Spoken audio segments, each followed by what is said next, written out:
여러분 안녕하십니까. 강신업 변호사입니다. 자, 명태균이 구속됐습니다. 그리고 이준석이가 들어왔습니다. 명태균이가 수사를 받고 구속되는 동안 이준석이는 남미를 헤매고 있었습니다. 그리고 들어오자마자 명태균 사장 하면서 명태균과의 관계를 단절하고 윤석열 대통령 쪽으로 공격을 시작했습니다. 이 공격이 예사롭지 않습니다. 뭔가 나를 살려달라고 하는 SOS를 치는 것으로 보여지고 나를 살려주지 않으면 뭔가 터뜨리겠다는 협박질로 보입니다. 지금 이준석은 창원지검의 소환을 앞두고 있습니다. 자, 이준석의 운명은 어떻게 될 것이고 이준석이는 과거에 무슨 짓거리를 한 것일까요? 지금부터 강신업TV에서 소상히 빠르게 전해드리겠습니다. 아직까지도 강신업TV 구독자가 아니신 분께서는 지금 바로 구독 버튼을 눌러주십시오. 더 좋은 방송으로 보답하겠습니다.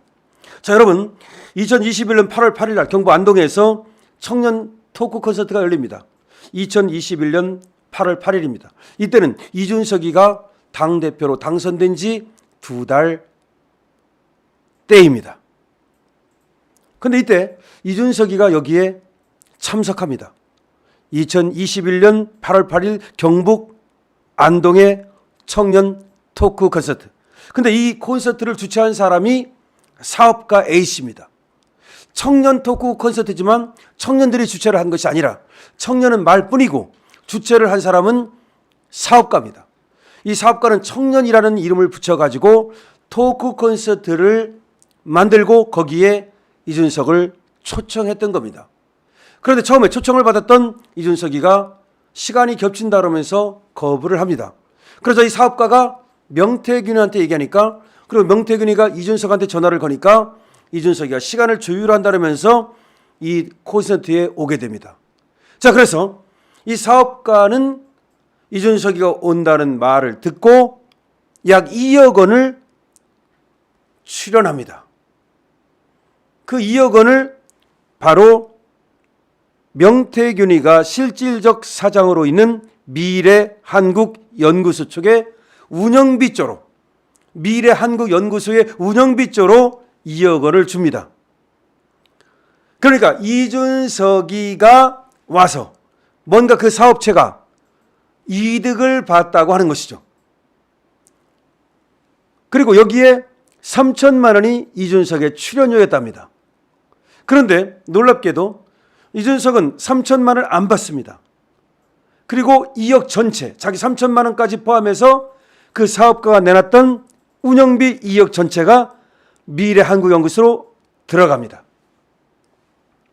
야, 왜 이준석은 말이죠, 명태균 얘기가 나오자마자 그 바쁘다는 사람이, 당대표가 원래 바쁘거든요, 이 경북 안동까지 가서 이 토크 콘서트에 참석을 했을까요? 그리고 자기 출연료가 3천만 원이라고 하는데 이것을 왜 받지 않고 이 돈이 미래한국연구소로 들어갈까요? 이거는 명태균과 이준석의 관계를 우리가 알아야만 이해할 수 있는 대목입니다. 그래서 지금 자기가 3천만 원을 갖다 출연료를 받기로 했다는 거, 그 다음에 또 그 돈을 갖다가 명태균한테 떨궜다는 거, 이런 것들이 지금 정당법 위반과 관계가 돼 있고, 나아가서는 이 2달 전에 있었던 당대표 선거와 관련이 있습니다. 당대표 선거 때 명태균이가 여러 번에 걸쳐서 공짜로 여론조사를 해주고 돈을 받지 않았다는 겁니다. 원래는 줘야 될 돈을 갖다가 이준석이가 무료로 받았다는 것이죠. 이것도 정당법 위반과 정치자금법 위반의 문제가 있습니다. 자, 이런 관계였던 이준석과 명태균. 근데 두 사람의 관계를 확실히 보여주는 하나의 사진이 터져 나옵니다. 그것이 여러분들이 알고 계시는 2024년 2월 28일에 홍매화를 칠불사에서 심는 한밤의 홍매화 칠불사 공작입니다. 즉 2021년 6월에 당대표가 되고, 당대표가 되자마자 2달 만에 경북 안동에 콘서트에 참석하면서 그 친분을 가시해왔던 명태균과 이준석이가 2년이 더 된 시점에 2년 6개월 정도 흐른 시점에 7불사에서 한밤중에 만납니다. 지금 김태열 씨는 이렇게 말했습니다. 2024년 10월 27일 오전 11시 31분에 자기가 쓴 글에서, 그러니까 이준석이도 명태균한테 완전 부름받고 쫓아오는 똥개예요. 이준석이는 2021년 8월 8일 경북 안동의 토크 콘서트에도 명태균이가 오라니까 갔습니다. 그리고 출연료도 받지 않았습니다. 그런데 7불사에도 명태균이가 오라니까 그 한밤중에 달려갑니다. 완전히 명태균한테 목줄을 잡혔다는 얘기죠. 그래서 김태열 씨는 누구냐? 미래한국연구소의 형식상 소장입니다. 실질적 소장은 명태균이라는 거죠. 근데 이 김태열은 여러분들이 잘 아는 그 김영선, 다시 말해서 명태균과 거래가 있었던 그 김영선, 이번에 같이 깜빵에 간 그 김영선, 그 사람의 오촌 조카랍니다. 김태열은 김영선의 오촌 조카? 이거 뭐야? 그럼 김영선, 명태균, 김태열 전부 다 얽혀 있는 겁니다. 근데 김태열이 까발리고 있는 겁니다. 아, 준석이는 명태균이가 오라면 오고 가라면 가는 똥개였다. 그럼 왜 똥개가 됐을까요? 바로 당대표 선거에서 명태균이가 아무런 그런 가능성이 없던 이준석이를 당대표로 만들어줬기 때문이죠. 지금 나오는 얘기에 의하면 말이죠. 이 명태균이가 미래한국연구소 그리고 머니투데이 이런 데와 함께 뭐 PNR 여론조사 업체 여기에다가 같이 짬짬이를 해가지고서 이준석이를 여론조사를 높게 나오는 것으로 딱 띄우고 그런 다음에 그걸 가지고서 막 마사지를 해가지고서 사실상 아무것도 아닌 nothing이던 이준석이를 당대표로 만들었다는 겁니다. 당대표로 만든 사람이 바로 명태균이라는 거죠. 여기에는 물론 김종인 영감하고 바로 이명태균이하고 이준석하고 같이 스크럼을 짜고서 이 이준석이를 당대표로 만드는 겁니다. 그러니까 명태균이가 당대표를 만든 자기 아버지이기 때문에 준석이는 명태균이가 오라면 오고 가라면 가는 똥개 역할이 됐던 거죠. 그것이 이제 우리가 7불사의 이 한밤중의 해동을 이제는 이해할 수 있게 되는 겁니다. 아, 그랬구나. 7불사에서 그렇게 만날 수 있었던 이유가 그거구나. 그런데 이 7불사에서 만났던 것은 왜 한밤중에 만났을까요? 바로 급했기 때문입니다. 왜? 강혜경이라는 사람에 대해서 바로 선관위에서 검찰에 수사를 의뢰했습니다. 그리고 강혜경뿐만 아니라 명태균이라든지 김영선 등등에 대해서 바로 수사가 들어가고 있었습니다. 올해 초부터 말이죠. 무슨 수사입니까? 공천 거래, 공천 개입, 돈 거래, 정치자금법 위반. 이번에 그걸로 구속되지 않았습니까? 그러니까 수사가 막 들어가니까 이제 자기들끼리 모여가지고 회의를 한 겁니다. 그러면서 어떤 회의를 한 것이냐? 김건희 여사를 협박하자.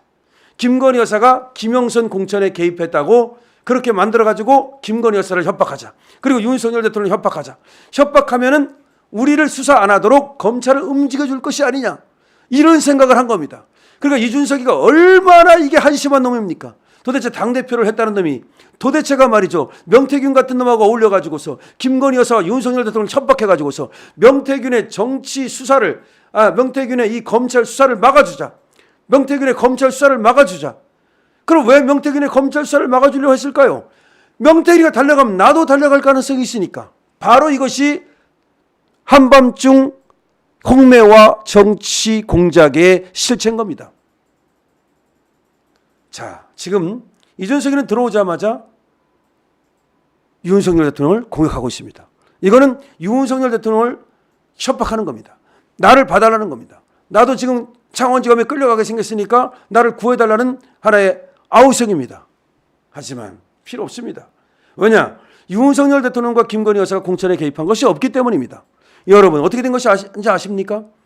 마치 윤석열 대통령이 공천에 개입한 것처럼 저번에 육성 녹음이라는 것이 터졌습니다. 민주당에서 터뜨렸죠? 윤석열과 명태균의 그 육성 목소리가 담긴 거. 근데 이것이 바로 이준석의 꼼수였다는 거 아닙니까? 이준석이가 일부러 말이죠. 명태균한테 야 그거 경선이라던데? 라고 문자를 보냅니다. 사실은 전략공천으로 이미 다 정해져 있었고 김영선이 공천이 이미 정해져 있었습니다. 지가 다 정했어요. 그런데 야 그거 전략공천 아니고 경선이라던데 딱 보내니까 이 명태균 입장에서는 뭐야 다 전략공천으로 정해져 있고 이미 김영선이 공천하기로 돼 있는데 이제 와서 무슨 경선이야 라고 바로 명태균이가 윤석열 대통령한테 항의를 하는 그런 전화를 걸은 겁니다. 그래서 일부러 자기 알리바이를 만든 겁니다. 다시 말하면 이준석이가 내가 나중에 전략공천 해줘가지고 그 무슨 명태균이하고 거래해가지고서 김영선을 갖다 공천해줬다 이것이 들키면 난리 나니까 미리 알리바이를 만들어서 윤석열 대통령이 공천 주라고 해서 준 것처럼 윤석열 대통령이 공천을 준 것처럼 그렇게 꾸민 겁니다. 그것이 바로 명태균 그리고 윤석열 대통령의 육성 녹음이라고 하는 저번에 민주당에서 터뜨린 바로 그겁니다. 그러니까 이준석이 얼마나 사악한 자입니까? 이 자가 바로 자신의 알리바이를 만들기 위해서 그렇게 명태균한테 카톡 문자를 보냈고 그 문자를 받은 명태균이 깜짝 놀라서 윤석열 대통령한테 전화를 걸었고 그것이 바로 육성 녹음의 전모입니다. 즉 김영선 공천은 이준석이가 말이죠. 명태균이랑 거래를 하는 가운데서 준 겁니다.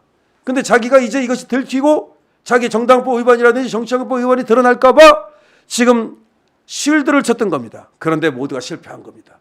이제 준석이는 창원지검의 수사를 받고 이제 깜빵으로 가는 수밖에 없습니다. 강신업 TV입니다.